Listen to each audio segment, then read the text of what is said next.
नमस्कार, जय हिंद, जय श्री राम दोस्तों। स्वागत है आप सभी का। हम बात कर रहे थे अपने जो मटेरियल साइंस चल रहा था उसमें लौह और अलौह धातु के बारे में बात कर रहे थे। कल हमने पढ़ा था इसमें लौह धातु और उसके जो और प्रकार के मिश्र धातुएं थी उनको हमने पढ़ा था। आज हम लोग पढ़ेंगे इसी मिश्र धातु में जो अलौह प्रकार की मिश्र धातुएं हैं उनको हम लोग पढ़ेंगे। तो हमारा जो टॉपिक बनेगा अलौह धातु और मिश्र धातुएं, है ना। तो इसमें जो हमारा पहला होगा वो होगा हमारा तांबा, जो अलौह धातु में आता है। तो तांबा और उसकी मिश्र धातुओं के बारे में भी हम लोग पढ़ेंगे। तो बोला कि अलौह धातु जो होती हैं लोहे के बिना धातुएं, है ना। ऐसी धातुएं जो लोहे के बिना होती हैं अलौह धातुएं कहलाती हैं, जैसे तांबा, एल्युमिनियम, जस्ता, लेड, टिन, ये सब क्या है हमारी अलौह धातुएं हैं। अब इसमें है हमारा पहला कॉपर, है ना। कॉपर भी क्या है, अलौह धातु है। तो बोल रहा है कि कॉपर इसके अयस्क मैलेकाइट से निकाला जाता है, जिसमें लगभग 55% तांबा होता है, और पायराइट जिसमें लगभग 32% तक क्या होता है, तांबा होता है।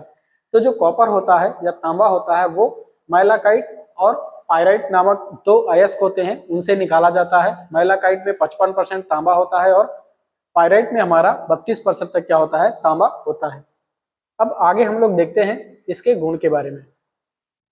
क्या है तांबे के गुण, है ना। तांबे का गुण क्या है, बोल रहा है कि तांबा लाल रंग का, तांबा का रंग जो होता है हल्का सा लाल होता है। इसे इसके रंग के कारण आसानी से पहचाना जा सकता है, ठीक है।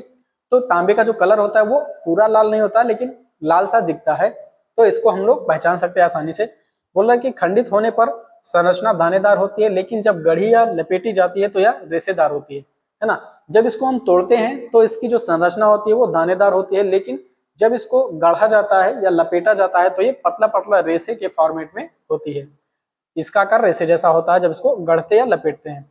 आगे है, यह बहुत आघात वर्धनीय और नमीय है, इसे सीट या तार में बनाया जा सकता है ना। तो ये क्या है, आघात वर्धनीय है, यानी ये चोट को सह सकता है, और ये नम है ना। और इसको क्या कर सकते हैं हम लोग, पीट पीट कर पतले सीट या तार के रूप में इसको परिवर्तित कर सकते हैं। आगे है, यह विद्युत का सुचालक है। तांबे का उपयोग बड़े पैमाने पर विद्युत केबल में इस्तेमाल किया जाता है। कहां पर, हमारा कहां पर किया जाता है, विद्युत केबल में, और विद्युत उपकरणों के पार्ट बनाने में इसका इस्तेमाल किया जाता है। पार्ट के रूप में किया जाता है जो विद्युत प्रवाह का संचालन करते हैं, है ना। तो जो तांबा होता है इसका हम लोग प्रयोग करते हैं विद्युत उपकरण के पार्ट बनाने में, और विद्युत जो क्या करता है, विद्युत प्रवाह का संचालन करता है। आगे बोला है, तांबा ऊष्मा का अच्छा सुचालक है और संक्षारण के प्रति अत्यधिक प्रतिरोधी है ना। तो कॉपर क्या होता है, कॉपर जो ऊष्मा होती है उसका भी अच्छा सुचालक होता है, और इसमें जंग नहीं लगता, यानी जंग के प्रति क्या होता है, ये प्रतिरोधी होता है। इस कारण से इसका उपयोग बॉयलर, फायर बॉक्स, जल तापन उपकरण, जल पाइप और शराब की भट्टी और रासायनिक संयंत्रों में जहाजों के लिए किया जाता है ना। तो तांबा का क्या है, ऊष्मा का अच्छा सुचालक होता है और इसमें जंग नहीं लगता है, इसलिए इसका उपयोग हम लोग कहाँ कहाँ पर करते हैं, हमारा बॉयलर, फायर बॉक्स में करते हैं, जल तापन उपकरण में, है ना, और जल का जो पाइप बनाने के लिए उसमें इस्तेमाल करते हैं, शराब की भट्टी बनाने में, रासायनिक संयंत्र में, और जहाज के लिए भी क्या करते हैं, इसका उपयोग करते हैं। आगे है, इसमें सोल्डरिंग आयरन बनाने में भी किया जाता है। इसका उपयोग क्या करते हैं हम लोग, सोल्डरिंग आयरन बनाने में भी इस्तेमाल करते हैं। आगे है हमारा, तांबे को पिघलाने का तापमान होता है 1080, यानी 1083 क्या होता है, इसका तापमान होता है गलाने का, यानी इसका गलनांक पॉइंट क्या होता है, 1083 डिग्री सेल्सियस तक होता है। तांबे की तन्य शक्ति को हथौड़े से मारकर या रोल करके बढ़ाया जा सकता है। इसकी जो डक्टाइल कैपेसिटी होती है, पावर होती है, उसको हम लोग पीट पीट कर या हथौड़े से मारकर या रोल करके क्या कर सकते हैं, इसकी तन्य शक्ति को हम लोग बढ़ा सकते हैं, है ना। तो ये होता है हमारा कॉपर, इसके क्या गुण है उसके बारे में भी बताया गया है। अगला है हमारा तांबे की जो मिश्र धातु है, इसके बारे में हम लोग बात करते हैं। तांबे की मिश्र धातु क्या है, इसमें है पहला हमारा ब्रास, है ना। पहला क्या है हमारा ब्रास। ब्रास क्या होता है, यह तांबा और जस्ता का मिश्र धातु है। कुछ विशेष प्रकार के पीतल में थोड़ी मात्रा में टीन या लेड मिलाया जाता है ना। तो तांबा क्या होता है, तांबा बराबर हो नहीं, पीतल बराबर क्या होता है हमारा, लिख सकते हैं पीतल बराबर तांबा प्लस जस्ता। क्या होता है, तांबा प्लस जस्ता, ठीक है, इसको क्या बोला जाता है, पीतल बोला जाता है। तांबा प्लस जस्ता बराबर पीतल। अब बोल रहा है कि कुछ विशेष प्रकार के पीतल में थोड़ी मात्रा में टिन या लेड को हम लोग मिलाते हैं। बोला कि पीतल का रंग मिश्रित तत्वों के प्रतिशत के आकार पर प्रतिशत पर निर्भर करता है। जो हमारा पीतल है इसका कलर क्या है, जो भी उसमें हम पदार्थ मिलाते हैं उस पर डिपेंड करता है। लेकिन हालांकि रंग पीला या हल्का पीला या लगभग सफेद होता है। तो जो भी पदार्थ इसमें जो भी मटेरियल मिलाते हैं उसके परसेंटेज के हिसाब से इसका रंग भी वेरी करता रहता है। पीला भी हो सकता है, हल्का पीला या सफेद लगभग हो सकता है, इस तरह के कलर आते हैं। बोला कि इसे आसानी से मशीनीकृत किया जा सकता है। पीतल संक्षारण प्रतिरोधी भी है ना। इसको क्या कर सकते हैं हम लोग, मशीनीकरण कर सकते हैं, इससे मशीन वगैरह भी बना सकते हैं। और पीतल क्या होता है हमारा जो है संक्षारण यानी जंग के प्रति क्या होता है, प्रतिरोधी होता है। मोटर कार, रेडिएटर कोर, पानी के नल आदि बनाने के लिए पीतल का व्यापक रूप से उपयोग किया जाता है। ठीक है, तो पीतल का उपयोग हम लोग कहाँ करते हैं, जो मोटर कार का जो रेडिएटर होता है उसमें इस्तेमाल करते हैं, और पानी के नल बनाने में इसका इस्तेमाल किया जाता है व्यापक रूप से। आगे बोला कि इसका उपयोग हार्ड सोल्डरिंग, ब्रेजिंग के लिए गैस वेल्डिंग में भी किया जाता है। और पीतल का गलनांक जो होता है 880 से 930 डिग्री सेल्सियस के बीच में होता है। जो हमारा पीतल है इसका गलनांक याद करके रखना है, इसका गलनांक है 880 से लेकर 930 डिग्री सेल्सियस के बीच में क्या होता है, इसका गलनांक होता है। आगे है विभिन्न अनुप्रयोगों के लिए विभिन्न संरचना पीतल के बनाए जाते हैं, है ना। अलग अलग उपयोग के हिसाब से हम क्या करते हैं, पीतल की अलग अलग संरचना हम लोग बनाते हैं। मान लीजिए पीतल का बर्तन हो गया, है ना, कटोरा हो गया, थाली हो गया, इस तरह से कई सारी चीजें पीतल का बनाया जाता है। अगला है जो तांबा का मिश्र धातु है वो है कांसा। कांसा क्या है, कांसा ब्रॉन्ज होता है ना। जिस तरह से ओलंपिक में चलता है मेडल, उसमें से एक कांसा भी होता है, एक सिल्वर चलता है, गोल्ड चलता है और कांसा, 3 प्रकार के मेडल दिए जाते हैं। बोला कि कांस्य मूल रूप से तांबे और टिन का एक मिश्र धातु है ना। कांसा क्या है, तांबा और टिन का मिश्र धातु है। कभी कभी कुछ विशेष गुणों को प्राप्त करने के लिए इसमें जिंक भी मिलाया जाता है ना। तो कांसा क्या है, तांबा और टिन का क्या है, मिश्रण है। तो लिख सकते हैं हम लोग,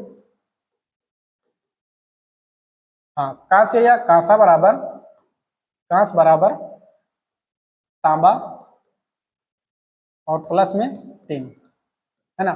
कांस्य बराबर होता है तांबा प्लस में टिन। तो बोला कि कभी कभी कुछ विशेष गुणों को प्राप्त करने के लिए इसमें जिंक भी मिलाया जाता है ना। यानी कुछ अलग मटेरियल अगर बनाना है, कुछ विशेष गुण इसका प्राप्त करना है, तो उसमें हम लोग जिंक भी मिला सकते हैं। बोला कि इसका रंग लाल से पीला हो सकता है ना। जो ये ब्रॉन्ज होता है यानी कांसा होता है हमारा, इसका रंग क्या हो सकता है, लाल से पीला तक हो सकता है। कांसे का लगभग तापमान कितना होता है, 1005 डिग्री सेल्सियस होता है ना। तो कांसे का जो तापमान होता है वो कितना होता है, 1005 डिग्री सेल्सियस तक हो सकता है। ये पीतल से भी अधिक कठोर है। इसे तेज औजारों से आसानी से मशीनीकृत किया जा सकता है। उत्पादित चिप दानेदार होती है ना। बोला है कि जो कांसा है हमारा पीतल से भी अधिक कठोर होता है, इसे तेज औजारों को से आसानी से मशीनीकृत किया जा सकता है ना। तो क्या कर सकते हैं, इसको हम मशीनीकृत कर सकते हैं। आगे बोला उत्पादित चिप क्या होती है, दानेदार होती है। बोल रहा है कि टाकने वाली छड़ों के रूप में विशेष कांस्य मिश्र धातु का उपयोग किया जाता है। जो हमारी टाकने वाली छड़ होती है, जो वेल्डिंग करने वाली जो छड़ होती है, उसमें जो कांसा है मिश्र धातु के रूप में अधिकतर या ज्यादातर इस्तेमाल किया जाता है। आगे बोल रहा है भिन्न भिन्न अनुप्रयोगों के लिए विभिन्न संरचनाओं का कांस्य उपलब्ध है। ठीक है, तो अलग अलग अनुप्रयोग के लिए क्या है कि अलग अलग प्रकार के कांसा हमें उपलब्ध मिलते हैं, हम उसको अलग अलग तरीके से यूज कर सकते हैं।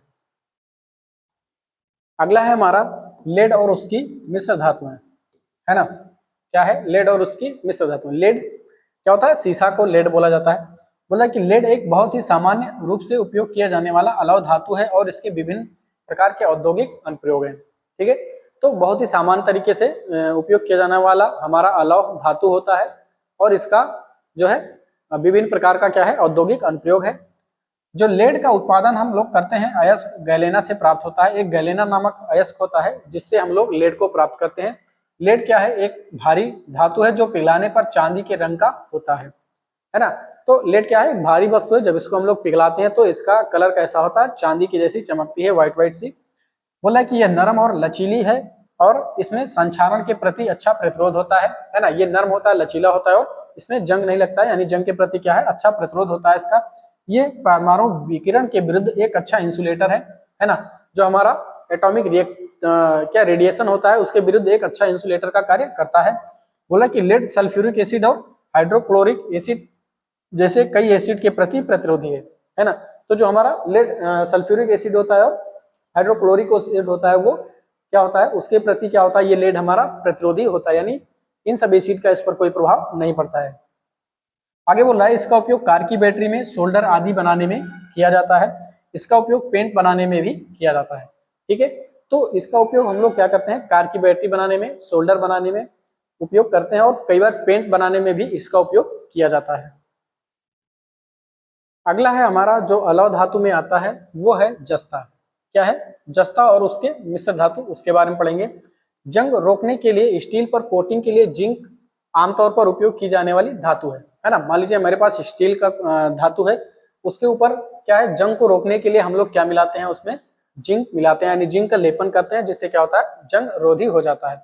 उदाहरण क्या है, स्टील की बाल्टी, गैल्वेनाइज्ड छत की चादरें, है ना। तो इससे हम लोग क्या बनाते हैं, स्टील की बाल्टियां बनाते हैं और उस पर जिंक का लेपन करते हैं, यानी स्टील की बाल्टी। और गैल्वेनाइज्ड छत, जो हमारा एल्वेस्टर का छत होता है टीन शेड वाला, उसमें भी क्या करते हैं हम लोग, इसमें जिंक का लेपन करते हैं, है ना, जो जिससे वो जंग से बची रहती है। जिंक का अयस्क होता है हमारा कैलामाइन या ब्लेड से प्राप्त किया जाता है। तो जिंक का जो अयस्क होता है वो कैलामाइन होता है, कैलामाइन से हम लोग क्या करते हैं, जिंक को प्राप्त करते हैं। जिंक का जो गलनांक होता है वो हमारा होता है 420 डिग्री सेल्सियस। 420 डिग्री सेल्सियस क्या होता है, इसका गलनांक होता है। 420 डिग्री पर क्या होता है, ये पिघल जाता है। आगे बोला ये भंगुर होता है और गर्म करने पर नरम हो जाता है। ठीक है, जिंक क्या होता है हमारा, भंगुर होता है, इसको मारेंगे तो क्या होगा, टूट जाता है। और लेकिन क्या, जब इसको हम गर्म करते हैं तो ये नरम हो जाता है। ये संक्षारण प्रतिरोधी भी है, यानी जंग इसमें नहीं लगता है। इस कारण से इसका उपयोग बैटरी के कंटेनर बनाने में किया जाता है। जो बैटरी का कंटेनर होता है उसको बनाने में हम लोग जिंक का इस्तेमाल करते हैं। और छत की चादर आदि में लेप किया जाता है। जो छत की चादर होती है टीन का या स्टील का बनता है, उसमें हम लोग क्या करते हैं, जिंक का लेपन कर देते हैं। आगे गैल्वेनाइज्ड शीट मेटल पर जस्ता का लेप लगाया जाता है। जो हमारा गैल्वेनाइज्ड शीट मेटल का शीट होता है उस पर जिंक का हम लोग लेपन करते हैं। अगला है हमारा टिन। क्या है हमारा, टिन और टिन के मिश्र धातु। जो हमारी अगली अलौह धातु है वो क्या है, टिन है। तो टिन क्या होता है, बोल रहा है कि टिन का उत्पादन कैसिटेराइट या टिन स्टोन से किया जाता है ना।